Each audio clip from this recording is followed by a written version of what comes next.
ముందుగా జై తెలంగాణ అందరికి. కేసీఆర్ గారు అంటే మామూలు వ్యక్తి కాదు.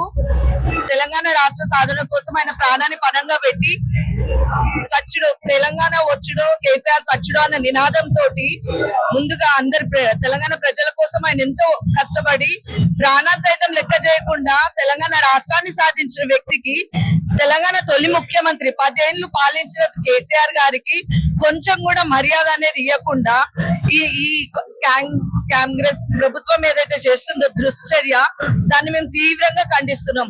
సిట్ నోటీస్ అనేది ఆయన ఇంట్లో లేకపోతే ఎవరికైనా ఇవ్వచ్చు.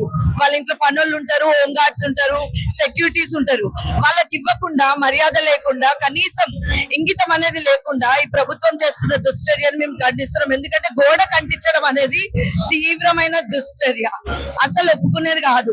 అందుకోసమనే మేము ఇలా కేసీఆర్ మద్దతు కోసం ఇంత జనము కదిలింది, రాష్ట్రం కదిలింది. ఇది ఇట్లనే ఊరుకునేది లేదు. కేసీఆర్ కోసం ఆయన మీద ఈగ వాళ్ళనీయం మేము. గుర్తుపెట్టుకోండి, ఈ దొంగ ప్రభుత్వం ఏదైతే గుంపు మేస్త్రి చేస్తున్న పాలన ఏదైతే ఉందో, 2 ఏళ్ల పాలనలో ఆయన సాధించింది ఏముంది? ఒక్క పథకం కూడా కరెక్ట్ గా ప్రొవైడ్ చేసింది లేదు ప్రజలకి.